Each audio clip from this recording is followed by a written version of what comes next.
Good morning. That took a minute to get going, but here I am. I feel like it's been forever since I've been with you guys, even though it's only been about a week and a half. I'm Linda Daniels. Welcome to Before Lunch with Linda today. And inside Northampton Wolves, we're back. We're back live. I did not broadcast on Memorial Day and thought that would be it, but then we had a friend pass away, so we had a service to go to on Monday, so I had to cancel Monday as well. So if you're joining me this morning, please say hello so that I know you are here, or hit that heart button, something to make me feel less alone this Wednesday morning. And if you can't join us this morning, I know it's completely off schedule. I hope you will be able to catch this later on either Facebook or on our YouTube channel. Again, that's Inside Northampton Wolves. Hi, Eileen. You're the only one I see so far, so good morning to you.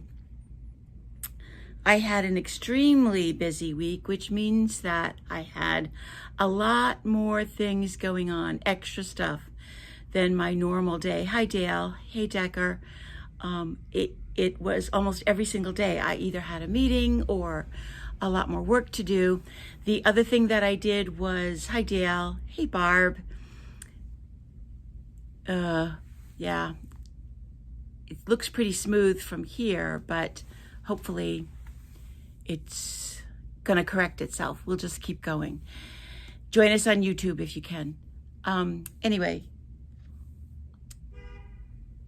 I forgot what I was in the middle of saying. Good morning, Rosemary and Gail. Hi, everybody.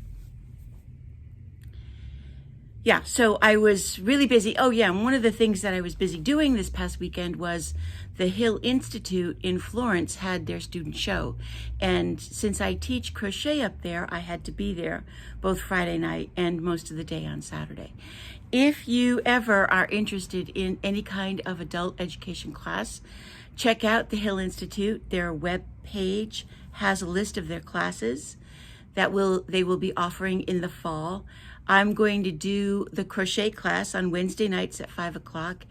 And I also am going to do another one-day workshop up there in October on the Corticelli crocheted bags using patterns from 1918. We had a great class last fall, or this past winter, and we'll do that again. It was really fun to interpret all of those old-fashioned designs and see what we could do to reinterpret them and sort of make them a little bit more modern. I've got on a crocheted shawl that Kate actually made me. This is a skein of the Pendenza cotton from Plymouth Yarn, and it's the same crochet pattern that she used when she did the little scarf shawlette out of the Dream in Color self-patterning yarn. So in that one, she did the little bobbles every time she got to the different color, and on this one, she just did a straight double crochet throughout the whole thing. So one skein of that is enough to do something with, although it is a discontinued yarn. We do have plenty of other cottons that you could use to do the same kind of thing. So in spite of being very, very busy and having extra things to do every day, I sure kept my knitting needles going as fast as possible. And with the weather, is anybody else feeling that awful kind of respiratory irritation from the smoke? I couldn't believe, even just walking the dog last night, it's not just up high. I could see the smoke in the field across the street from us against the trees, and I'm finding that my throat is kind of scratchy and my eyes are particularly itchy. So it's, with those warnings out there, it's a good time to have something fun and interesting to knit. Hold on. So like I said, I kept myself busy. We have sold a lot of baby sweaters in the past couple of weeks. June is another big baby month, so I did a couple of really fast but easy to knit baby sweater. So if you have a shower to go to, you might think about one of these. Now this yarn is the cotton, the Cumulus cotton from Juniper Moon Farms that I had left over when I did, let's see if I can get this in the picture, that green and white striped sweater, the Simple Summer Stripe by Hohi. I had yarn left over, so I did the yoke in the white and got about this far in the green, and of course ran out of yarn. So I had to go into a second skein of green. Now I have a whole lot of green. I'm gonna make a hat to match it, and found these really fun buttons to put on it. So I got that one done, and this is nice and soft. I do all of them in about that 6 to 12 month size. Oh, good, Barb, she did get to YouTube. I also took a couple of skeins of the orange in the Baby Soft Cotton Chunky that we have downstairs. This is 2 skeins, just a garter stitch top down. I love doing baby things top down because you don't have to sew pieces together. It's all in one piece. I often cheat and do the sleeves straight so that I do have a little sleeve seam to do. I think as I do the next one, because I did start another one, I'll have Kate we'll kind of film the process that I go through to do them. So this one is going to need buttons. Here are the buttonholes, and I do a simple yarn over knit 2 together to do the buttonholes.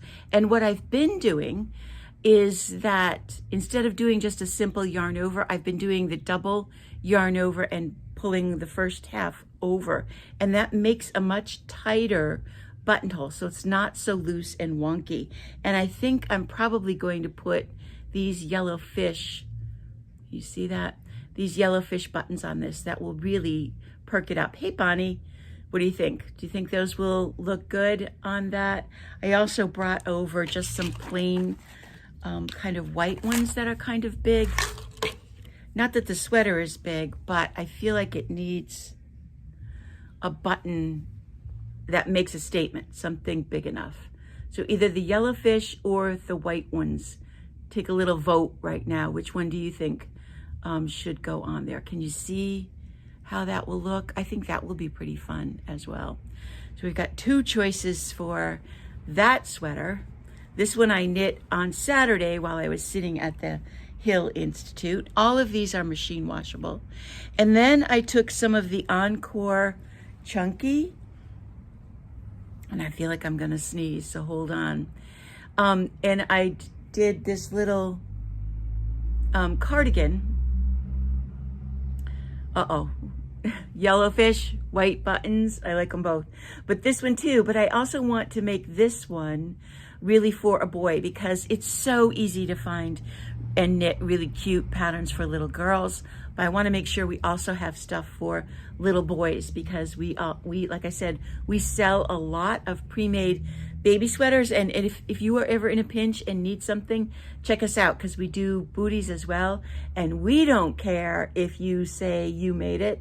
Doesn't matter to us. We don't put a tag in it, so you can say that you made it. I think the fish are winning. So I didn't have a chance or didn't have time to really look for buttons for this, but maybe something with a little something boy, even something pewter, something to make it tamed down. So I did that one as well, really, really quickly.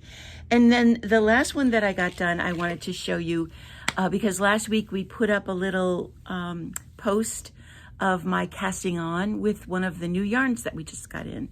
And this is a yarn from Knit Cole, and that is what it is called. Knit Cole. It's from the Adria Phil company, and we get those yarns from Plymouth Yarn. This is a self-striping yarn. It has about 135 yards in it. It is machine washable on a moderate temperature, so not something really hot, but something in the medium, but not machine dryable. So you can machine wash this. And this is about a DK weight. So I knit the sweater that I'm going to show you on about a size 6. needle, but first I had enough left over. It was 2 skeins of yarn to make this little pair of sock almost booties. I thought they would be really cute worn like that. And you can see the self-striping begin to happen. I am not a match girl. I feel like, you know what? They don't need to match. They're just so much fun to see what you get. So the socks are different looking because I just went ahead and used up the yarn that I had. And the sweater that I made is for an infant. So this is a 3 to 6 month size. And this pattern oh, I didn't write it down, but I'll put it in the notes that this is, I think, a Tagya Hilliard pattern that you do have to pay for. Maybe it's free. But this again is top down. So you get a little bit of consistency through the yoke of the color work going from the body into the sleeves. And once you hit the body, the stripes end up being a little bit thicker. So this is pretty small. I would say this isn't going to fit much past the 6 month size. I did block this. I just soaked it. I didn't machine wash it. Boy, can you hear that in my throat? I feel like I'm starting to get raspy. So knit caul, and we've got some pretty neat colors. We have a real blue into gray, into a dark gray. That's going to be a really great boy color. And this yarn isn't just for baby sweaters. You can certainly use it to make a fun hat. But the colors are really bright. This one goes into that orange and that black and white. You see that? That is really stunning. I've seen these knit up, and I love the way this color knits up with that really stark contrast in there. And then we've got something fun for the orange and green people, and their little Fair Isle part is the blue and white in there. And that little size that I did with the socks only took 2 skeins. And then the last color that we got is this. This is one of their new colors. This is that pink, purple, and going into gray.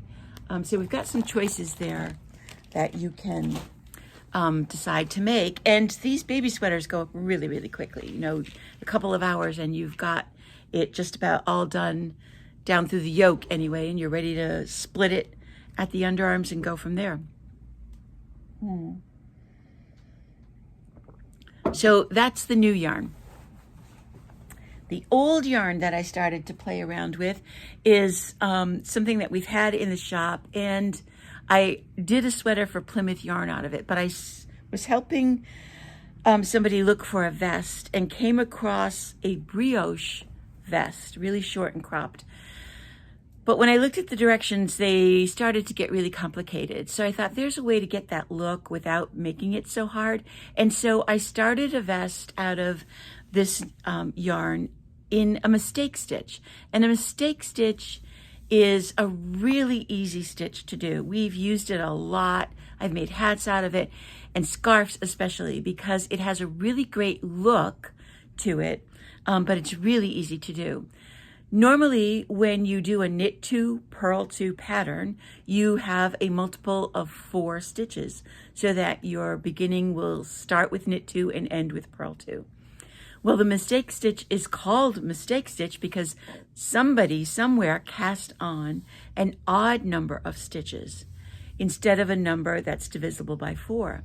So when that person got to the end of the row, instead of ending with purl to, they had an extra stitch left over, and so they just purled it. So they did a knit 2, purl 2, ended with purl 3. They turned around on the next row and started again with a knit 2, purl 2, and ended with purl 3. It's that simple. And if you keep that going, you end up with this really great deep rib look. So it mimics brioche stitch without all of the work of brioche. And the other really great thing is that it's reversible. And so it's one of the reasons why it makes such a great scarf pattern, because it lays flat. You can see there's no curl on the edges. Starting each row with knit 2 and ending with purl 2 gives you a slight garter stitch edge look.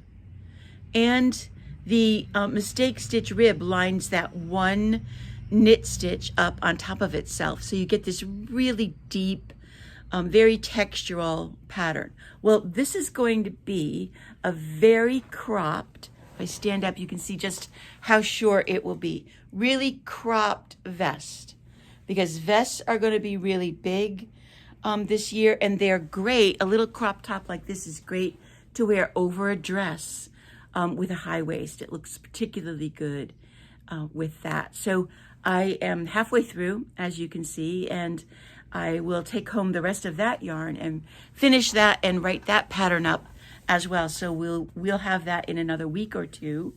And the colors that we have are that green, and then this is what the rest of the colors look like.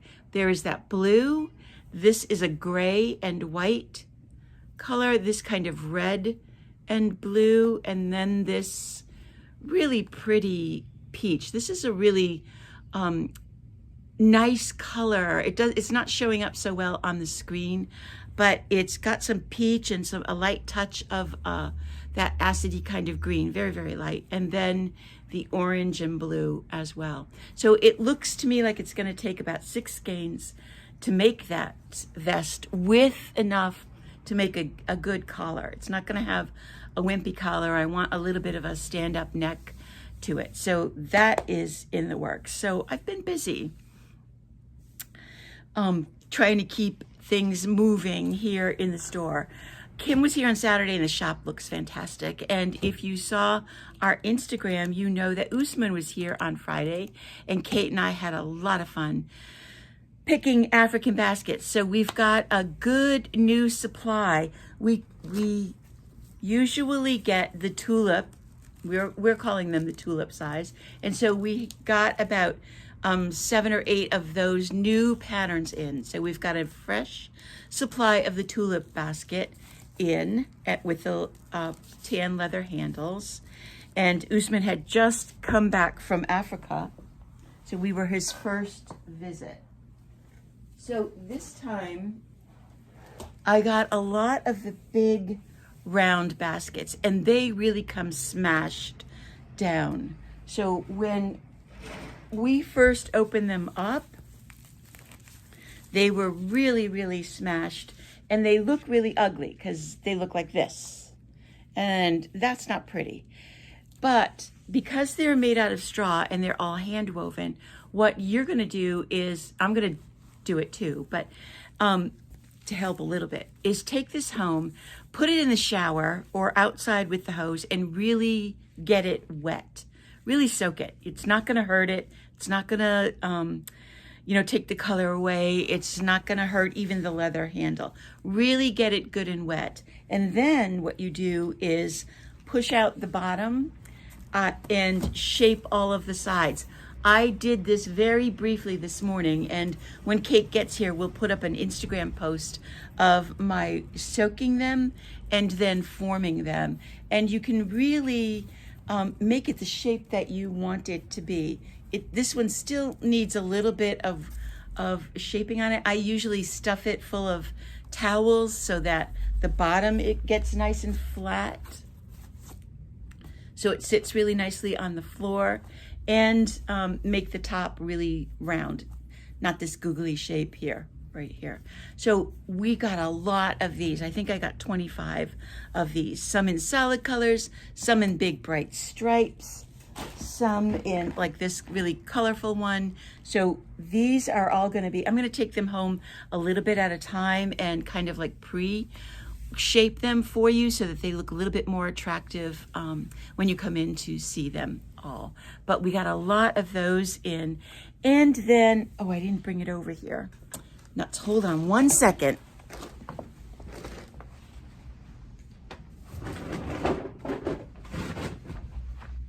Okay, I got them. The brand new ones that we got, and every year he tries to bring me something that's a little bit different. This time he brought me bicycle baskets. And since Northampton is going to be really big, you'll have to move everything.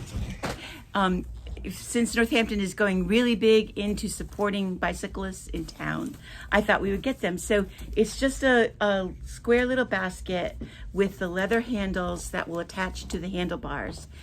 So we got a lot of these in too, because I thought they were really fun. Great for if you ride your bike to the farmer's market, stuff like that.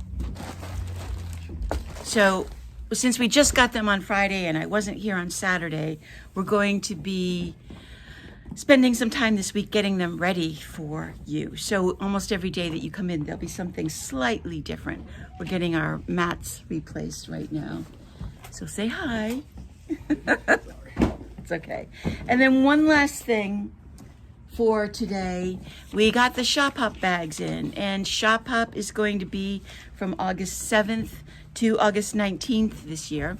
So mark your calendars, write it down in your notebook, August 7th through the 19th. We will be open that middle Sunday, not the last, not August 20th, but we will be open the middle Sunday, whatever day that is. Oops, I gotta get up. I'm trying to give you some time. Yeah.